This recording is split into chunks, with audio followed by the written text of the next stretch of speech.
and we're with Captain Bob Towdy. He made a deal with me. Hey, you teach my son how to charter fish up here, and I'll take you and your guys down there, fishing in Venezuela. I'm like, deal.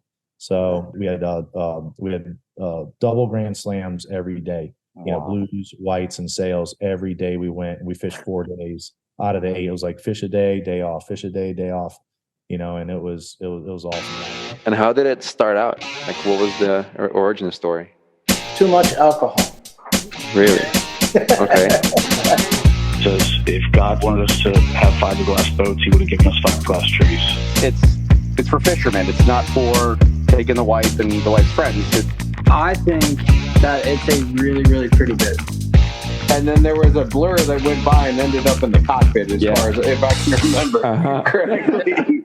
Welcome back, State of Sport Fishing Podcast. I'm Nick Rulo. No Anthony Pino tonight. He's out fishing a tournament out in El Salvador. Tonight, my guest is Jack Carlson, captain, owner, operator of a big fleet called Two Conchs Charters. They have a fleet of, I believe, over 20-something boats, TV show. And I just recently met Jack at the Fort Lauderdale Boat Show, and looking forward to talking with him. How you doing, man? Oh, man, we're doing great, man. Thanks for having me. Yeah, of course. So yeah, Jack, you got a big fleet, very well known. You see your shirts everywhere. Tell us kind of how you got to where you are now, Sure, man. Absolutely. Well, I mean, it hasn't been an easy road. That's for sure. I was born and raised down here in the Florida Keys, right here in Marathon. My dad was a guide here since 1973. So it's just in my blood. I've been doing this my whole life, just same way my kids have grown up. And it's been phenomenal, So like every business, you have its ups and downs, but now we're on our ups and been doing that for quite some time here now, growing to the fleet that we have. We're up to 25 boats, and it's just been a phenomenal journey. It's a vision that I've had for quite some time. A lot of people they don't believe like what I'm capable of doing, and when I tell them, hey, this is what I'm going to do, I end up doing it. It's been awesome. That's pretty amazing. So how old were you when you started your first charter boat? My first boat was an old Mako, and I was, I just did my 6th renewal for my captain's license. So I was in my early 20s. I'm 48 now.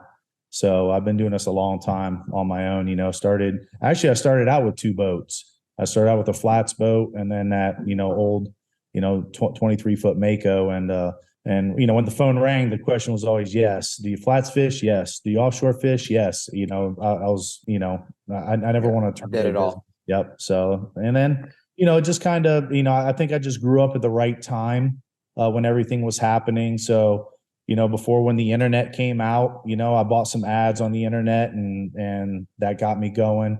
Because I didn't have a dock that, I could really, get a lot of business from. I was at a personal dock that was all zone commercial, so I could run out of there, and it was, perfect for me. So got in when the internet got popular. Then once that got popular, I got in with the magazines, and I was doing, they would contact me, and I would do articles and stuff like that for them. They'd come down fish with me, and then social media came around, Facebook. My client's like, hey, you need to be on Facebook. I'm like, okay, what's that? And then got on with that, and then Instagram, and, and so on and so forth. And then we've, gotten into the TV shows and stuff. So we're, next year we'll be filming our 6th season, and, wow. It's been quite a journey for sure. Wow. So it's cool. I mean, you kind of seen the progression of, just the hard way charter boat, getting yourself out there, and till now, I'm sure you've seen a crazy change. Oh yeah, absolutely. Just in time with everything, just the way the boats are made. We do have a big fleet, like I said, of 25 boats. We are franchising Two Conchs. We have one up in St. Augustine. Wow. That's a franchise. So if people want to fish under the brand, we can do that. Kind of show them the ropes of, like what to do and what not to do. Because I've learned a lot of what not to do. In my experience, but now I know what to do and what works, but we have 3 boats in Key West, the one in St. Augustine, and then the rest are here in Marathon. So it's 25, boats total. We've even dipped into the tour business some. So I just built a 53-foot tour boat, wow. With twin 300 Mercs, and that's at Isla Bella Beach Resort. So doing from the Where's that at? So at Isla Bella Beach Resort in Marathon. Marathon. Yeah. So that'll be, a big tour boat. And, and then where I met you up there in, it was actually at Front Runner, so, everybody knows us for having a lot of yellowfins, and we have everything from a 17 all the way up to a 39. And, fortunately, I met Phil and Mark and those guys up there, and those guys showed me around, and, I was really impressed with the boat. So, I decided, put a couple deposits down, and, now we got some front runners coming, so it's nice to see young blood in the boat building game, like those guys, really, really, hitting it hard and building a super nice boat. And, so we're excited to, get our first boat here. So we can't wait for that one to come. Yeah, absolutely. I mean, I'm excited to get mine, and, we're excited, now that I'm kind of part of the team and you're part of the team, we're excited to have you on board too. So definitely, good look for the brand for them, Yeah, for sure. And that's, like I'm doing with the yellowfins that I have here, like when I bought my first 36, I just had this vision in my head, and I said, you know what? I emailed Wiley. I said, I emailed him. I said, nice boat. And then we got to talking. I called him and I said, hey, at some point I'm going to have every one of your boats in my fleet. And he laughed, he laughed, and he believes me now, because, we have a 17, a 21, 524s, 226s, 329s. We have 332s, 34, 336s, and 239s. And then a couple Makos. So yeah, we have a lot too, and that's kind of got the same feeling. I'm going to do the same thing over at Front Runner. That's pretty incredible.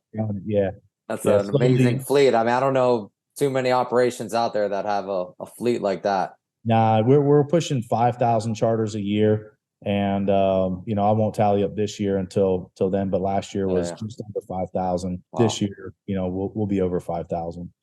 But yeah, it's definitely running hard, man. We have a great team, and for us, how many makes up the team? Well, there's a captain for every boat. Captain for every boat. And then I don't mess with the mates. I let them, pick their mates, and then they take care of them. But I do have my 3 older boys in the business. I have 18-year-old JC, 19-year-old Tucker, and a 29-year-old Austin. And Austin runs our 24, so he kind of heads up the flats division of everything. And then Tucker runs our 29 yellowfin, and he does that. And then JC actually has a 34 yellowfin coming at the end of this month. Like everything's. I was supposed to get it in July, but then something comes up, and then it's August, and then September, October. Now we're in November, but at least I'm starting to see some progression. So I see the motors are hung. All our boats are all Mercury, so we're happy with those. And JC's excited. He's been my right hand man and my mate since he was 5 years old. So when I lose him when he gets his boat, because he's already passed his captain's test, he's just waiting for the ticket in the mail, and then he can hit the water running. So, but when I lose him, man, I'm gonna be like, okay, now what? Well, you have someone with your by your side the whole time. We click. How often are you out there? Oh, I fish almost more than all those guys. Really? Yeah. So I still fish over 300 days a year. Wow. Everybody thinks, oh, you sit back and run the company and do all this, but it's really not true. I got, Michelle is my right-hand girl. She takes care of everything in the company. And then we also own 2 retail stores, and I got a manager there, George, for that. And he does a great job. So our stores are pretty spectacular. We carry all the top brands in the industry, clothing to Yeti to you name it, Costa. We got it all. So big in the. And is that tackle or apparel? Both. So one store is just apparel, and that's the Angler's Closet, and that's we do a lot of apparel. It's got bikinis, watches, all the apparel you can think of. That's here in town, and then my store is more, the experience of it. You go in and you got these awesome displays with all the boats all backlit up top, and nice big walk-in freezer and all that, and that's right on the water. And we also own the fuel dock next door too. So having a big fleet, you need the fuel to run it. Yeah. So last year we did 190,000 gallons of fuel in my fleet. Wow. So just that alone's over $1 million in gas. So Absolutely. you put it in perspective, so you think like, wow, all right, yeah, it's a big operation, but we have a full-time mechanic. If our guys have any issues, fortunately, we don't have a lot of them, but if there's anything little, small, Ray, we have a full-time mechanic. Anything, they just come in and knock it out, get it fixed, and get back running. So we always have tons of spare parts, spare everything, and we Are stay running. most of the boats in Marathon, they're all like right out of the same little area there? Yeah, in Marathon, they're kind of spread out. We do have like 10 of them, actually 11 of them at Isla Bella Beach Resort. And then we have 5 over at the Island Fish Company. And then the rest are at my marina and my tackle shop. And then we have a couple take-home boats. The captains take them home and then just either pick them up at my marina or pick them up at Isla Bella, depending on where the guests are staying. And That's got to be a pretty cool sight when all the boats are leaving in the morning, kind of out of a same little area there, Yeah. Seeing all your boats going out at once. Oh yeah. You see them, especially down at Isla Bella, seeing them all, deploy in the, in the mornings. They're up like right there by the 7 Mile Bridge. We just did a shoot for our TV show, and we only had 20 of them available for the shoot, late in the afternoon. But it's still impressive when you see 20 of the boats that all look the same. The wraps are the same. Yeah. And you see them all together and riding in sync. It's impressive. So it's definitely cool. And and doing the TV shows is a blast. It's something. We actually have 2. So mine is Two Conchs Sportfishing TV, and that's on Outdoor Channel, and that's more reality based. So people call us up and, hey, I want to do this, and if it's something that sounds cool to film, and I'm like, hey, do you guys want to be on TV? They're like, yeah, let's do it. And so we film them. So that's all reality based, and nothing's scripted or made up. Whatever happens. And that'll like what, film maybe like a group of guys coming to fish with you from point A to point B until they get on the boat, or how's that work? Yeah, we've had, I mean, we'll film them, like basically all on the fishing aspect, but we film them outside of that too, but sometimes, we get a request and they said, hey, we want to go offshore for dolphin and tuna. And, but we also want to get tarpon. So we want to book you, from like, 5 PM to 9 PM. And we want 2 boats and do 2 of those trips. And so, like when we filmed that episode, I was like, well, that's cool. Well, I'll call that the Iron Man episode, going from 7 AM to 9 at night, and of course, we caught tarpon and tunas and dolphin and all that stuff, so it's something like that, that we do. Or, somebody that goes, hey, so sometimes they hit us up and they, Randy, and Randy Wells, we did one, and he called me up, he watched the show, and he's like, hey, he goes, hey, you fish a lot like my dad. And I was like, oh, really? Well, who's your dad? And then he goes, JC Wells. I was like, really? I named my son JC after JC Wells. I said, your dad kind of took me under the arm too, and showed me the Gulf, the Bay, and he was a whiz at that, but, I haven't told many people this story, but this is a crazy story. So Randy called me up, did that. I said, well, hey, do you want to do a tribute to your dad? And he goes, yeah, that'd be great. And so we shot it, and he got to see it, did it and everything. And so he booked me 1 year later, and his dad's show was still airing, so we fished them and filmed it. And then it started airing this January. It's still airing right now on World Fishing Network. So then in July, Randy was all excited coming down, and I had all his buddies coming down. His wife was here, booked me for a trip. I just did a Pulley Ridge trip, and I was coming in with that one was a 286-pound Warsaw and a bunch of other fish, wow, here in July. And I pull up to the dock, and Randy was supposed to be there waiting for me, and his wife was screaming at the dock, and I couldn't believe it. My captain comes down, he goes, Randy didn't make it. I go, what do you mean he didn't make it? And I see the ambulance there and everything like that. He took a nap waiting for me to come in and never woke up, and passed away the day before I was supposed to take him fishing. Wow. And I didn't fish him until we did that. I didn't fish him like since we filmed for his dad. And it was crazy. They both passed away, at the same age, wow, and it was so heartbreaking and sad. It was, I haven't told a lot of people that story, and, but, now's the time to tell it. But it was yeah, very heart wrenching, so a couple of weeks later, we went to his funeral, and it was crazy. So yeah, our show reaches a lot of people, and that's kind of like I like to do a tribute to him now. Yeah. I mean, and that's it. Our show's just reality based, and it's crazy. But yeah, I was there till 9 o'clock at night, and helped them, carry him down. It was devastating, but that's tough. Crazy stories, man. There's been we've seen it all down here, that's for sure, and nothing like that, but it's been crazy. But yeah, it's and then how many of those reality like type shows have you filmed now? Well, we're in our 5th season, and we do 10 episodes a year. Nice. And then my kids, JC and Tucker, they have their show on Sportsman's Channel, and that one is Two Conchs Adventures.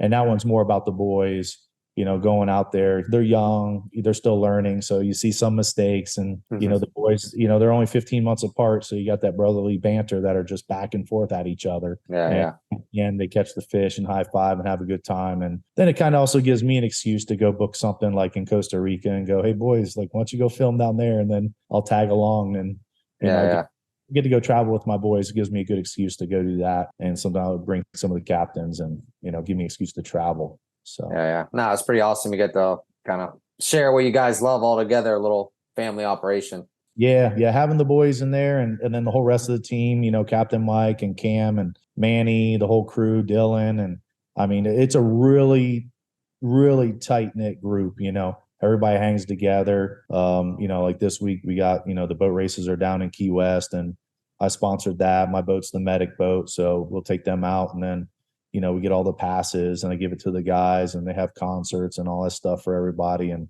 but they all go as a team, and the nice thing about our team is, it's very diverse. We have, like I said, with 25 of us there, we got, 2 female captains, and they do a great job, Vanessa and Sarah, and Vanessa speaks Spanish. Now she's Cuban. And then, we have another Spanish speaking guy on board, Roger. He's Cuban. And then we have Manny, who's from Brazil. He speaks Portuguese. And, and then we got Jordan, who's Jamaican. And, we just have a whole mixed bag of everybody from young to old, and everything. So it's a pretty diverse group. You got some captains that kind of tend to target certain species better than other guys, because they're just some of them are kind of better at certain. Absolutely. Yeah. There are guys, you got our handful of us that like sword fishing and do that. And then, good handful that like sail fishing, and then going for the cobias in the bay that specialize in that. And I'm kind of like the jack of all trades. I do it all, but doing the far pulley ridge to, the staple is really reef and wreck fishing. So that's, yellowtails, groupers, muttons, that's always the crowd pleaser there. So, a lot of people choose to do that. And where's a lot of you got clientele coming from all over, local and from out of state and all that? Or it's truly all over. Like once the TV show started airing, I mean, because it does air overseas too, people see it over there, being online, and so they come over from England and watch it come over here. One guy in particular, he's actually on the cover of Coastal Angler.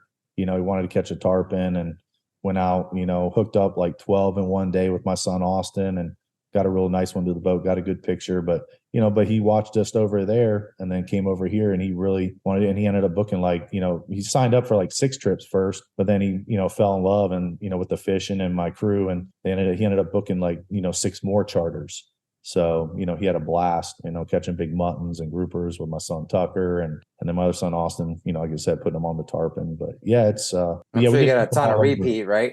A lot of repeats, so a lot of my guys have been fishing for years will fish with me, but if I'm booked, then they're like, hey, I want to go fish with your sons, because hey, I fished with you, 20 years ago, and they got their kids now, so now they're fishing with my boys, and so I've even got some who fished with my dad way back when, and then they're, a couple of them still fish with me, but it's but those guys are, much older, and many of those have passed, my dad was older. So if you're so like how booked out, like if somebody calls, they want to go sword fishing next week, is that you got someone that could take them, or they got to get in line? No, with us, we always have something available by having so many boats. When I look at it, we're like, okay, we only have 12 charters tomorrow and it's slow season, and it's like, all right, only 12. But when we're running, we're running, 35 to 45 charters a day. And that's, and that time will be coming up here soon. But no, we always have an opening here or there, for something, and, and boats available. So there's, having a big fleet, like I said, the answer is always yes. Yeah. So I've been adding to the fleet, nonstop. So, so how does it work when you have, let's say, like you said, 10, 12 charters a day? How does it work? Who gets picked, to run those trips? So when they call, Michelle or Sheila answer the phone, and then they'll just kind of feel out like what the customer's wants and needs are. And then they put them with the people like we touched about, who fishes what, like what do they like to fish for and stuff like that. If they have kids or whatever, then, then we may set them up with, one of the certain guides. All of them are used to, families and kids and stuff like that. But there's some that are more preference, like, hey, yeah, I want the kid trips, and they really click with them and stuff like that. But it's, it just depends on who's available and all that. Sometimes, this time of year, this is when I tell the captains to go on vacation because it's about to get busy. So some are on vacation. So, it just depends, when they call, Michelle or Sheila would just line them up with the best people for them. So you have what, 239s right now? Yeah, we have 239s. Some of the people want to be in the bigger boat. Yeah. Both of those have heads. So, if you got a lady on board, those are the only two that have heads, actually. And so, if they want to, restroom, then they jump on those boats. But then the rest, and some people want the size of the boat. Some people want budget. And so, yeah, we could tell them we got a boat, for every budget. And I'm guessing you're always on a 39? Yeah, I'm on my 39. I got the quad 300s. The other one's got the triple 400s on there. So, yeah, like once the captain's assigned to the boat, like that's his for the year. So who runs the other 39? That one's Tyler.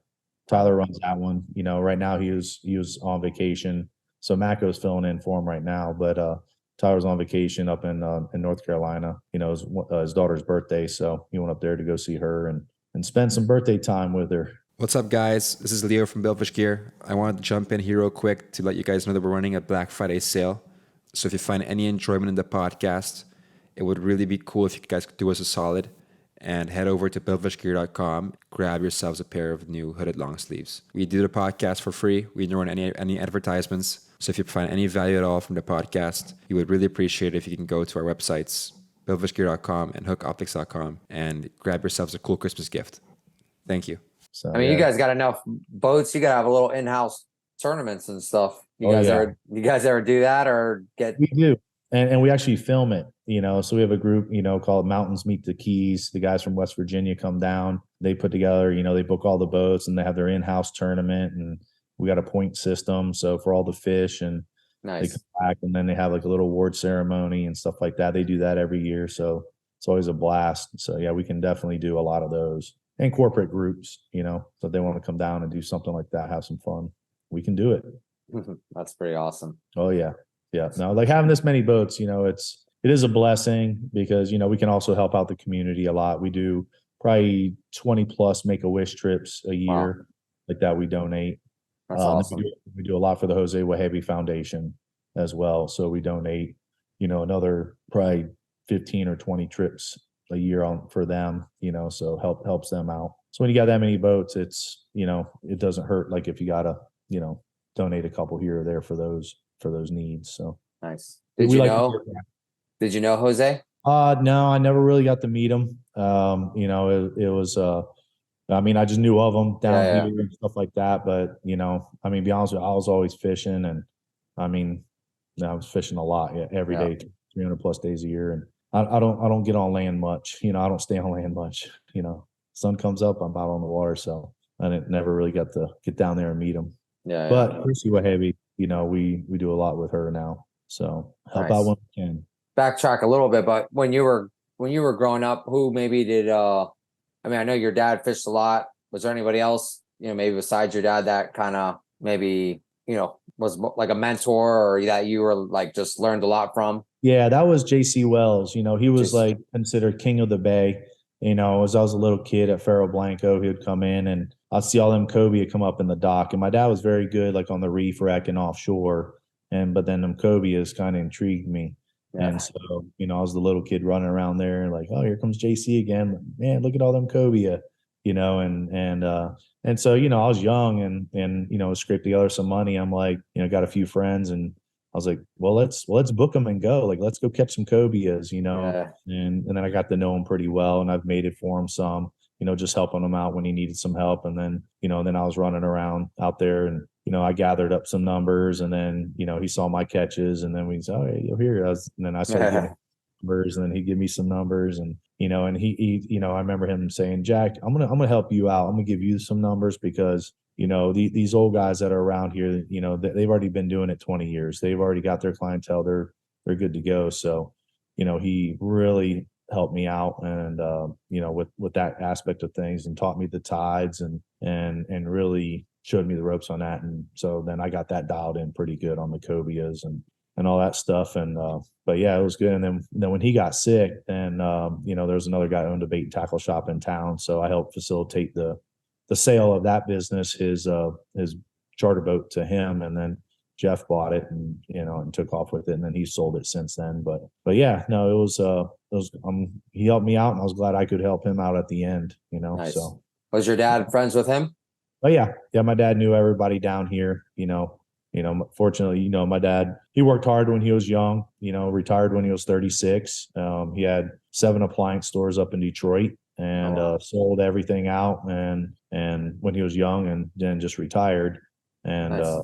and then he was 44, married my mom when she was 21 on Lake St. Clair on snowmobiles. And shortly after that, my dad's like, Pam, you want to move to the Keys in Marathon? My mom goes, sure. Where's that? You see this little island right here? Right here. Okay, let's go. And then they moved down here in 1973. And then I was born in 74. So Wow. I was, my sister was born here too at Fisherman's Hospital. I think they named it after me. So, and then, but it was funny, my dad went there to see my sister be born, but the doctor never showed up. He was fishing.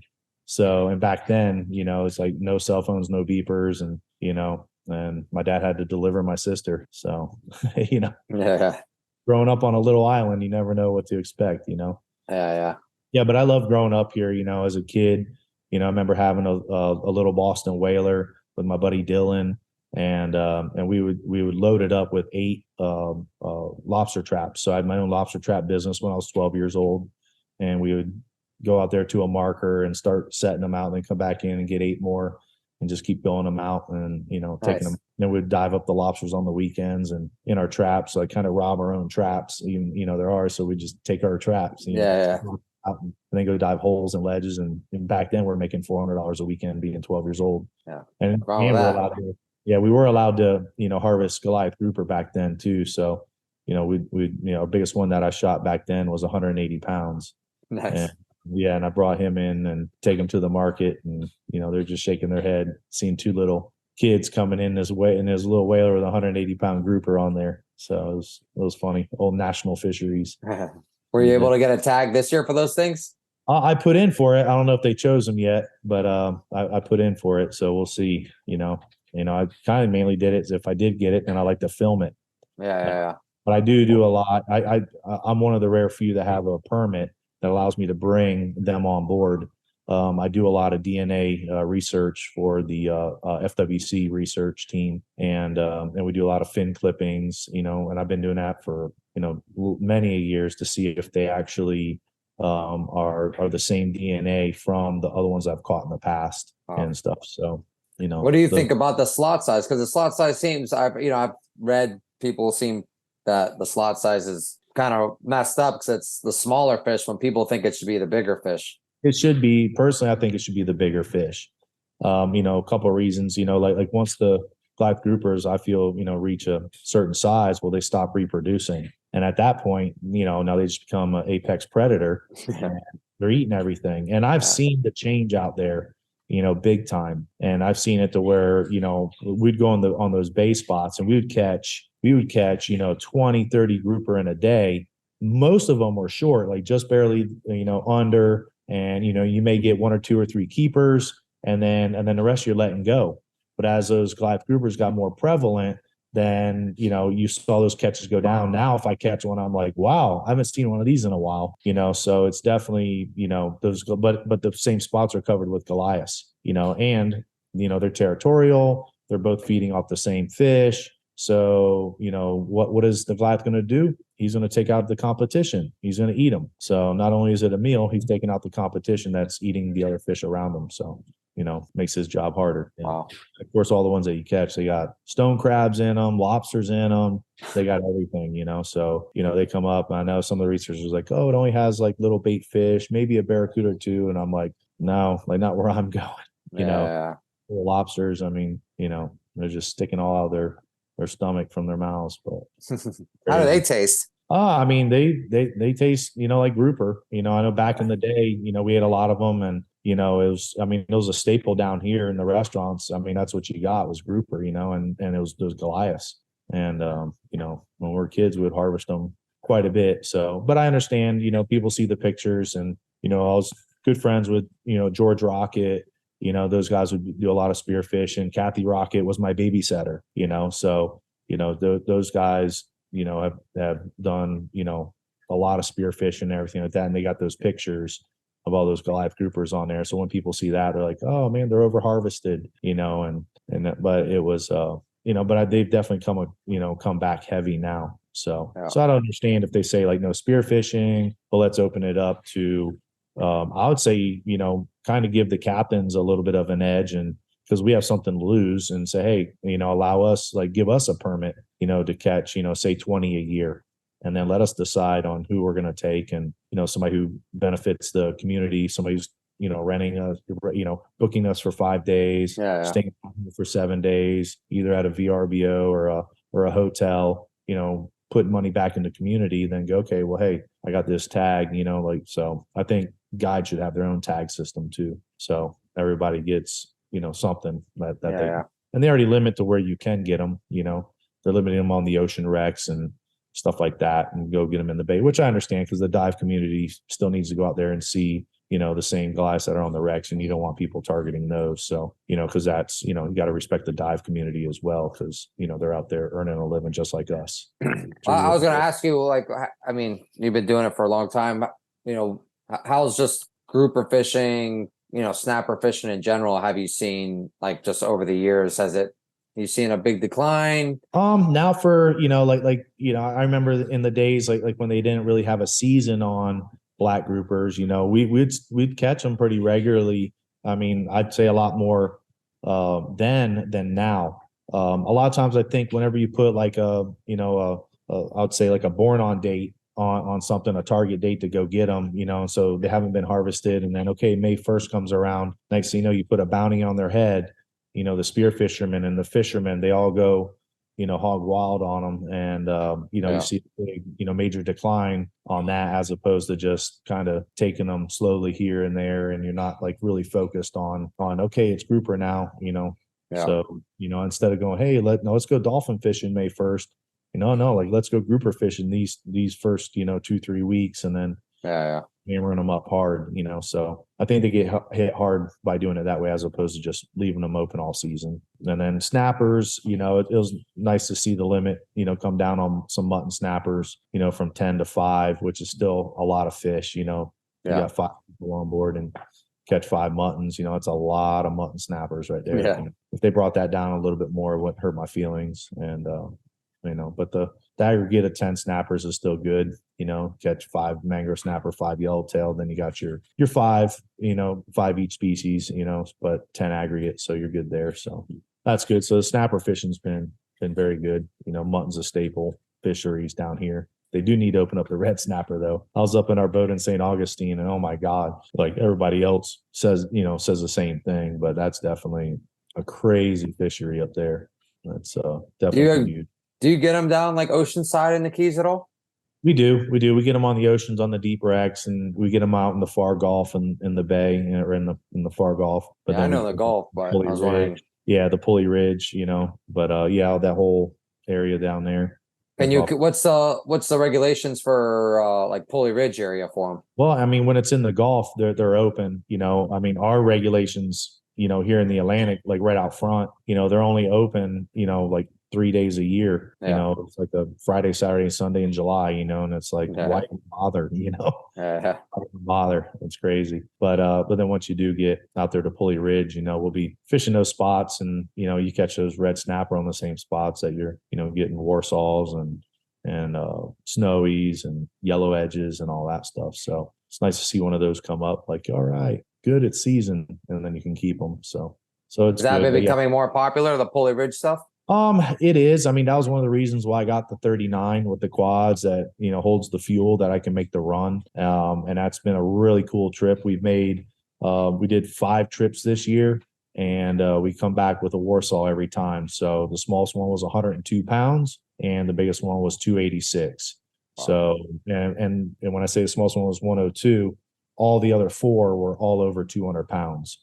And so it was, you know, some good areas down there, but they're pretty prevalent down there, like where we fish and stuff like that. Because, you know, out of those 5 fish, we caught them on 4 different spots, you know, so it's not just one spot that is, you know, oh, this is where it's at, you know, so, you know, which tells me, you know, they're down there and they bite pretty quick. So yeah, it's one of those things, but it's a phenomenal fisheries down there. But I know, I mean, you can't, you know, at least like the pleasure guy can't go out there and fish it out. You know, we're only, like I said, you know, we only did 5 trips down there. You're weather dependent. You know, you don't want to run when it's rough. You know, you're running 180 miles one way fishing. Are you staying a night out there or coming back? I come back. I'll leave at 4 a.m. and then I'll be back at 7 p.m. and get about, you know, 5 or 6 hours of fishing time in there. Wow. But it is a lot of fun. You know, it's like Jurassic Park, the real Jurassic Park. You know, you can catch the monster Warsaw. You get the tunas, the dolphin, the wahoo, you name it, you can get it down there, you know, and of course, all the different bottom fish, you know, using electric reel, jigs, you know, conventional, just you can fish it all the different ways, you know, so, you know, it can definitely be a crowd pleaser, and you come back with, you know, a lot of good quality meat, a lot of queen snappers, the silk snappers, you know, great eating. The queens are big. You know, my son JC caught him, you know, monster one, 18-pounder on a jig. Yep. So on a small conventional, but dropping down, you know, like a 500-gram jig, and, you know, slowly bouncing off the bottom and gets hammered and comes up. Yeah. It's a lot of fun fishing down there. So we'll have to get you down there, Nick. Yeah. I'd love to. Yeah. What about Tortuga trips? Yeah. We actually, my boat in Key West has the permit. We can actually take clients to the island and let them tour that. So we do have the permit from the park that allows us to do that.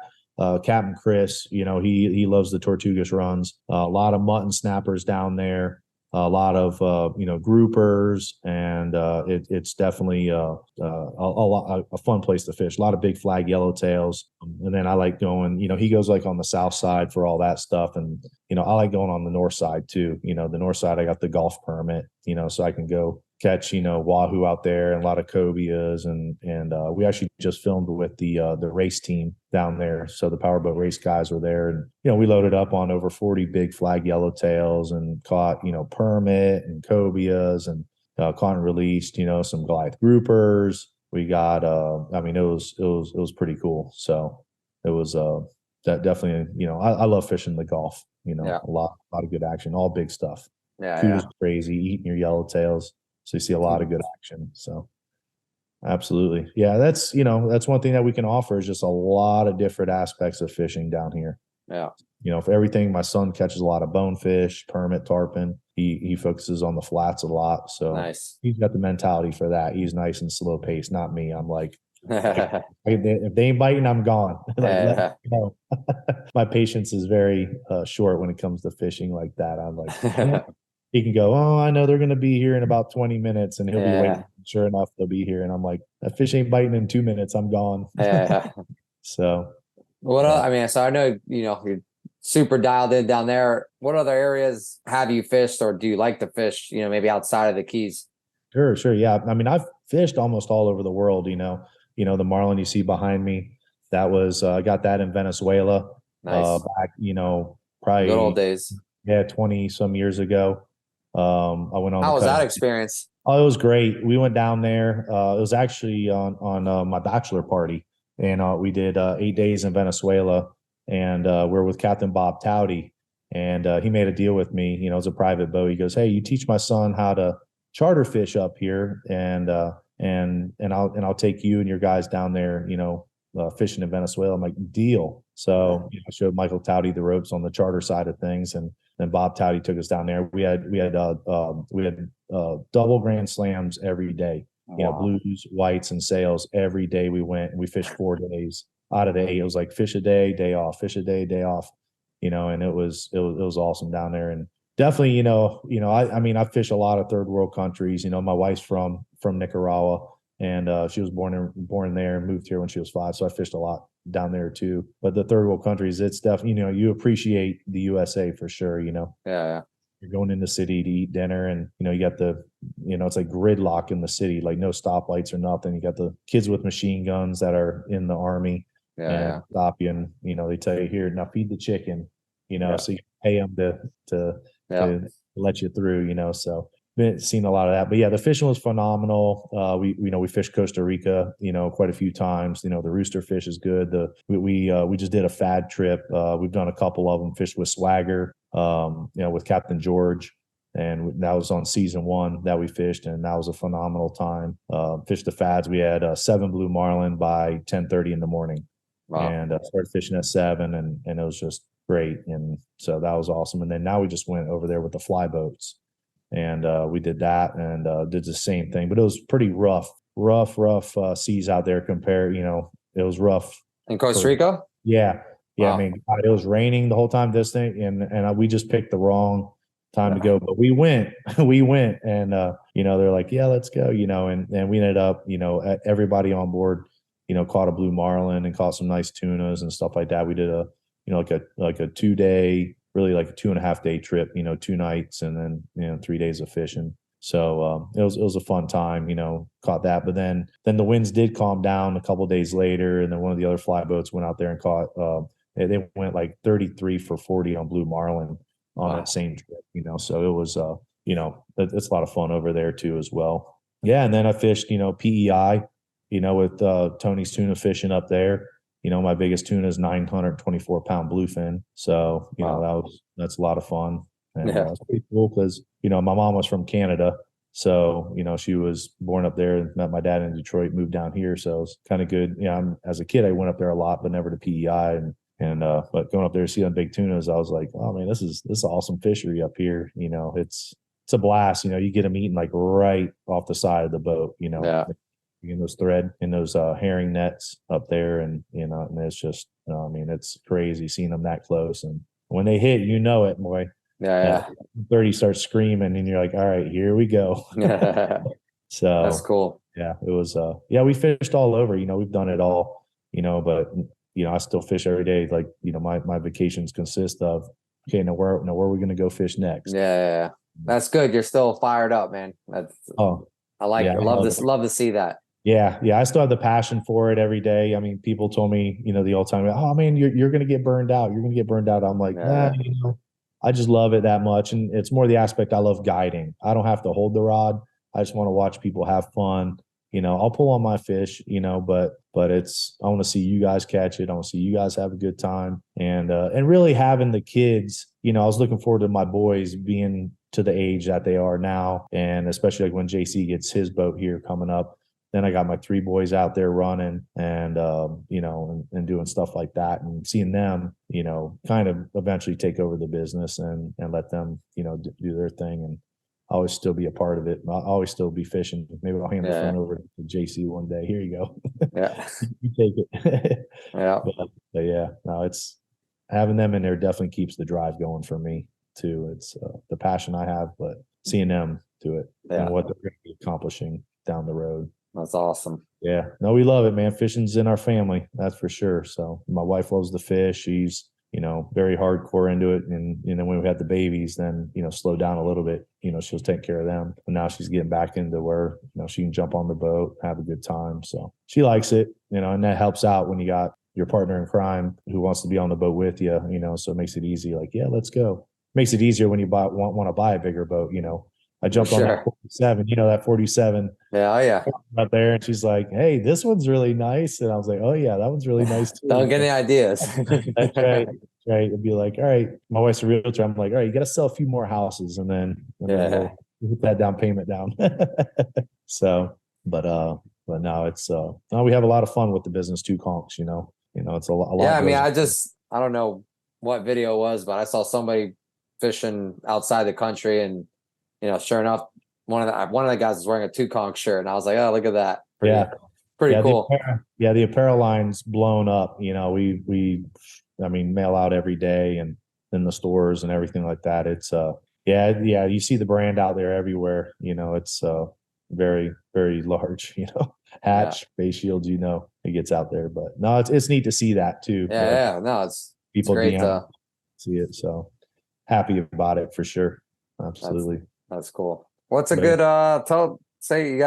what's a one epic fishing day on one of your boats, that really stands out to you? Oh man. I mean, I know there's probably millions of them, but what's one that comes to mind? Yeah, I mean, realistically, catching these Warsaws with my boys, me and JC going down there and getting them, a lot of effort goes into that fish.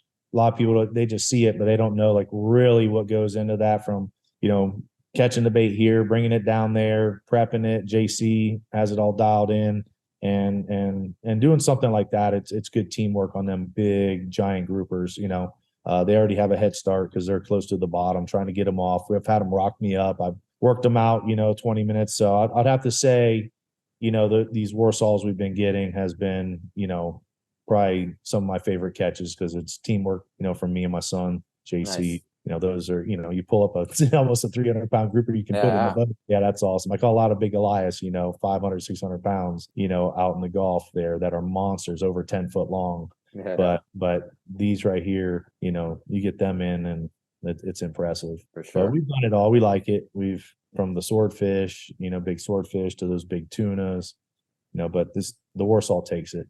I'd say. Cool. One day, you take people out all the time, and you do it putting the smiles on people's faces. Like, there's a certain day that stands out to you that you're like, damn, so I love to do this. Making put a certain smile on somebody's face or something. Oh yeah. I had, group of guys one time, and we're out there catching bait. This is, we're out there early throwing the net on the flats. This guy got stuck on the flats, and, older gentleman. So I went in and, I got him off the flat, towed him off. And me and these guys, Fuzzy, they're some older guys, took him out mutton fishing. And we ended up with over 30 muttons that day, and they're all big giant ones. Wow. And and so, once again, they're all happy, everything going on. They're excited to catch that many big fish. And the next thing, I get a call from the sheriff's office going, Jack, we found your dad's car in the woods, and I was like, what? And I said, well, tell you what, if I know my dad, he's going to be sitting at my dock waiting for me. Because, when my dad's, retired from fishing, he never missed a day at my dock. He would be sitting at my dock waiting for me to get in every single day. He never missed a day. And sure enough, the cops went down there, and I pull in, and the cops were there with him. And his car just, died, ran out of gas or whatever it was. He just ran it into the woods and walked to my dock.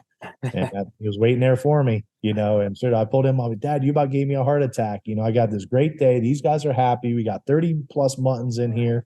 And I'm like, I'm just glad that you're safe. But my gosh, it's like, well, if I know my dad, he's gonna be right there. So that's awesome. I was happy. It was like this super high happy to what happened to my dad. Yeah. And then we went there, and sure enough, He was there. He didn't want to miss that catch.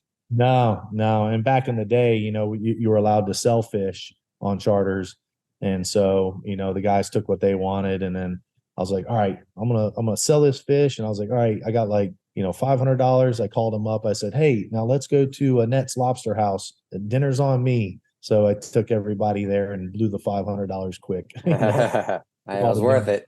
Yeah, it's good times, So, and those guys still come back and fish with me every year. They're getting older, but they still have their group of guys that come back. Have been fishing with me over 25 years now. So, but yeah, good group of guys. So yeah, I got tons and tons of memories of stuff like that. Really, really good people in this industry. You meet all different aspects, from athletes to people that have done well for themselves, to people that are scratching just to hey, I want to go fish with you. and they're all treated the same, but you meet a lot of good people in this industry, and you get to know them, and they become family. There's guys that I fished, every February and all that. And he ended up just passing away here recently, so they can't come down like this February, but the sun's still going to come down, for a couple. But these people have been like renting one of my vacation rentals for forever. Once again, over 20 years, they've been staying with me and fishing with me. But yeah, it's you build friendships here, and I'm sure you have the same experience. People get close to you, and if you ever needed a hand, boy, they'll be the first ones to help you out in a second. Yeah, you meet some really great people, that's for sure. Yeah, I got clients that when we just filmed them in one of my episodes that we caught a big Warsaw. So I was filming that episode this year, and Mark Dunnan, when we had a Hurricane Irma totally destroyed my building, and we needed supplies and stuff. So he had flown down, a plane full of generators and rakes and blowers and all that stuff. Just out of blue, he's sent it down with all that, because he owns a company that sells all that stuff. So he just, like, good-hearted guy, just dropped it down here for us. So we got clients like that, and it goes a long way, especially when, absolutely. Yep. And that's what got me to build my new building. So, now I got a 5,200 square foot building instead of a 1,700 square foot, store. I had a 2-bed, 1-bath upstairs, and then just a little store downstairs, and, very short ceiling. And when that storm hit, I went to one of the local breakfast places here, and I just drew out my dream shop. Now it's 5,200 square feet, 3 floors, and it's state of the art, everything. And it's awesome. Now we got a 4-bed, 3-bath upstairs, and then we got like a conference area in the middle section with my office, a guides area where they got, pool table. So if they're here in town, showers for them, washer and dryer. So if they need to, because some live in the lower key. So if they need to fish and do dinner here, well, then they can just go take a shower there, play some pool in the meantime, and watch TV and go do whatever they need to do. That's badass. Yeah, so we have that for them. And then we got like a little lounge area in the back for clients where they can come up and chill out. We got, drinks and stuff like that in there. And so, yeah, it's pretty neat. And then the first floor is the tackle shop, tackle shop apparel, we sell it all, cup and everything like that. But big walk-in freezer. And, the checkout counter is the back end of a Sportfish. So it's pretty cool. You walk in, you're like, oh man, this is awesome. So pretty neat setup. But, I would have never done it if it wasn't for Irma, so. Kind of, and that's, I just took out the people, from Master Bait and Tackle over there on the West Coast. I saw them going through like what they're going through. So I said, hey guys, come, because they fish with us in Key West, in our Key West location. So I hit them up, and I know it's like being a business owner, especially going through something like that. Sometimes you need a break. So, I say, hey, come over here, stay with me, no charge. My son Tucker will take you fishing. I was already booked. So they went out there, caught queen snappers, and they got mutton snappers, and just kind of like, stop thinking about, the devastation over there, and just kind of relax here a little bit and refresh. And so they did, and they're very appreciative of that. So, so I was posting them up in the Instagram, hey, buy their Master Bait apparel, and it's pretty funny, so, because that's how they're getting by. Say, hey, the way to support us is buy a shirt, buy a hat, buy something, and that'll keep the payroll going. And as they're rebuilding. So, but they're very resilient, husband and wife there, Todd and Allie. So they'll come back stronger. But I was talking to them. I was like, if you come to Marathon, you see, even though it's been 5 years, a lot newer buildings now, newer houses on the ocean front, newer commercial places being built, that were really destroyed by the storm. And you're going to see Fort Myers come back strong. It's going to take some time, but you're going to see them come back strong, so much better. They're going to be built up the par. Yeah. So that was probably half the problem, Yeah, it is. But you're never going to tear down something. I would have never done it. If it's still workable, you're just not going to do it. And so this just forces them to do it. And it's going to. I can't wait to see Fort Myers in really 5 to 7 years. It's going to be a beautiful city, and it's going to be more. Of course, we all like the old stuff, the old time Florida, but something like this, you're just going to be, it's going to be everybody who's opening up business there now will have a little bit more confidence if a storm comes, like, hey, built it up off the ground, hurricane windows, concrete, as opposed to, a 1940s building, so. Yeah. So yeah, but yeah, we feel for those guys over there. We did a lot of relief stuff. We do a lot of relief stuff actually. Mako and Roger and Tyler, they went over there. We sent a lot of supplies. I own a fuel dock, a couple fuel tanks, and so we sent over quite a bit of fuel for people over there. And Mako brought his boat over and took people out, to the islands, brought people off the islands who've been stranded over there. And we did the same thing in Dorian too. That was one of our episodes. I didn't mean to make it an episode. I was like, well, I'm going to go do it. My film guy's like, well, here, I'll go with you. So we just filmed a lot of it, and then Barry Hart helped me, with a lot of that. So I was like, well, Barry, I took him fishing, and it was one of my fish camps, and we caught a bunch of, swordfish and tunas. And so I was like, I think a good episode would be tie those two in together, like, let's do that, and, to kind of tell the story of Dorian, because man, I want to talk about devastation over there. I mean, seeing those houses all flooded and it was crazy. And we went to Sweetings Cay, and we brought off the mayor. We got there before the Coast Guard did. We see the Coast Guard hitting all these like little channels and going in there. And we went out, to the last, and you should have seen the people trying to get on our boat. Wow. It was heartbreaking, but we gave them everything. I mean, before I left in the morning to make that trip, and we left at like 7:30. But I went to Publix and got like 20 Publix subs. And I was like, because I know I'm going to run into someone over there who's going to need something. And we had tons of, and of course, the canned food and all that. But having a fresh pub sub after a hurricane. Can't beat a pub sub, man. Right. They were liking that, so. Yeah. Yeah. That was like a fillet and lobster for them. That's right. That's right. Yeah. They loved it. So, yeah, we like helping whenever we can. Our team does a lot, That's awesome. a lot for the community. Hey, man, that's why you are where you are, man. Yep. Yeah. We've been blessed, just having, good clients and good captains. And like I said, we got a really big team, our whole team. People always ask me, how many guys you got there? I was like, well, really 25 captains. But then if you want to talk about, the staff that makes this go around, answering the phones and handling the websites and doing all that stuff and, booking, and which is a, big platform. You're handling 5,000 trips, man. And we got 0 double booking. Everything is organized. And, so all said and done, we're probably in the neighborhood of, 45 to 50 people, between the stores and everything that we got going on, mechanics and making this go around. So we got a lot of mouths to feed every week, so. That's pretty awesome. Yeah. And that doesn't even include the mates, so the mates would be extra. It's just, they kind of just captains pick them, they jump on when they want, and, so, but yeah, no, it's a definitely unique business. It's hardcore, but we like to have fun. That's it. That's the name of the game. Tell them, work hard, play hard. That's right. When it starts to get busy season here coming up, by July, the guys are, all right, is it no season yet? And I'm like, it's right around the corner. Don't worry. We hit that time change. We go from 7 a.m. until 9 p.m. Grueling schedule, all the boats. You ever see yourself adding an inboard to the fleet? I already did that a while back. I had a 48-foot egg harbor, and man, talk about, maintenance. I was like, I like these outboards a lot better.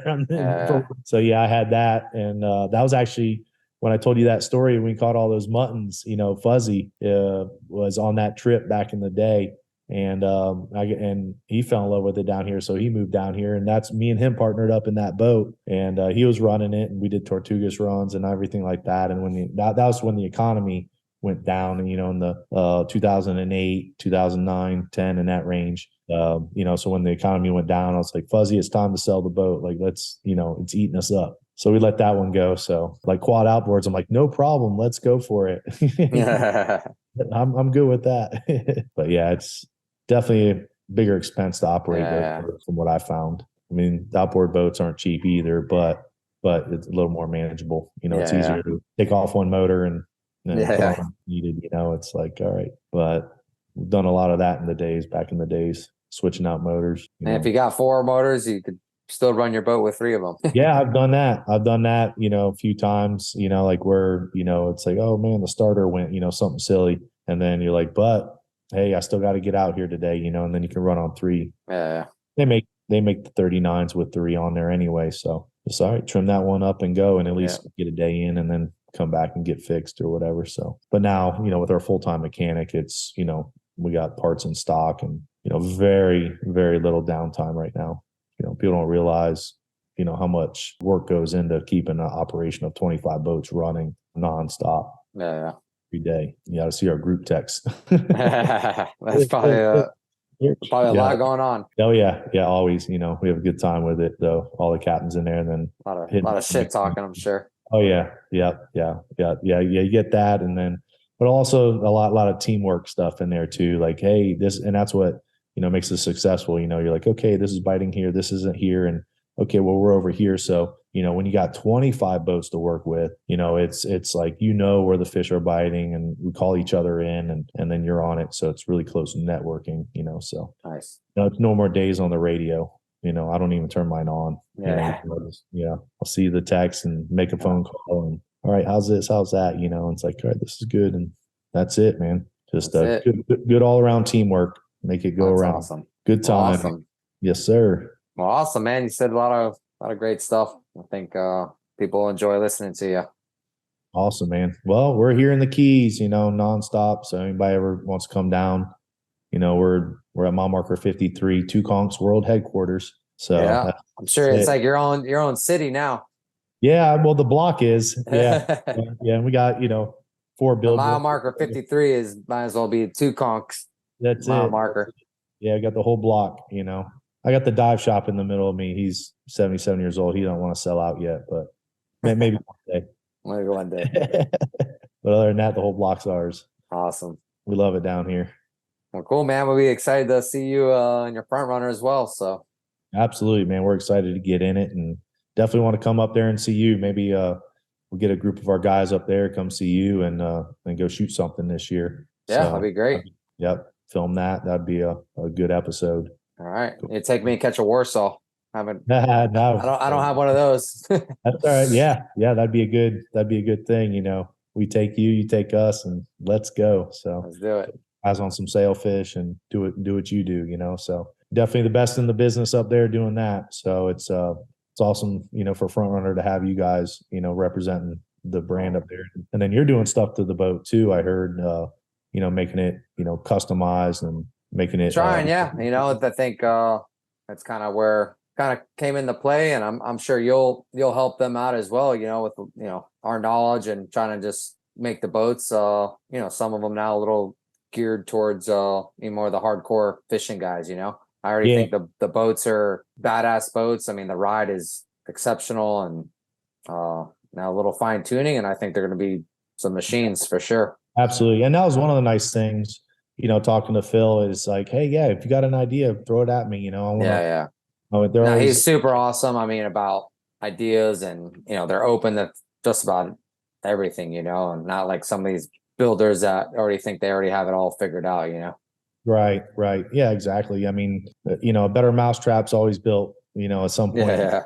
So, you know, this is the better mousetrap. And, you know, when you got guys like you and guys like us that fish it every day, and we tell you like, hey, let's do this to the boat, let's do that to the boat. Next thing you know, it just helps out, you know, other anglers, you know, down the road. So when they buy a Front Runner, they're going to be like, oh, man, this is awesome. And it all stems from guys like you and I that put in our 2 cents, and then they do it, you know. So it's like with Furuno, you know, I put a lot of ideas in their head. They come down here, like the fish it drift it technology. That's from me. The PVG recording the bottom, their DFF3, that's from me. The screenshot that they have on there. So you just hit screenshot, takes a shot of your screen. So now you know what your bottom machine looks like. You know, that was all my concept. And then they're coming out with some more stuff too. So, you know, but it's companies like that actually get the feedback from us that actually make it better. And then they won 2 awards for it, you know, and they're like, hey, this is great. Like what you're doing with the live bait system on the boats, and the 2 cents that we'll be putting in on it, and, you know, some killer boats, man. So we're excited to do that with Front Runner as well. Yeah, that's cool. We'll definitely have to, we'll get something going when I get my boat and you get your boat. We'll show her something. Absolutely, man. Sounds like a good plan to me. All right. Well, thanks, man. Jack Carlson, Two Conchs, check them out. And thanks for listening.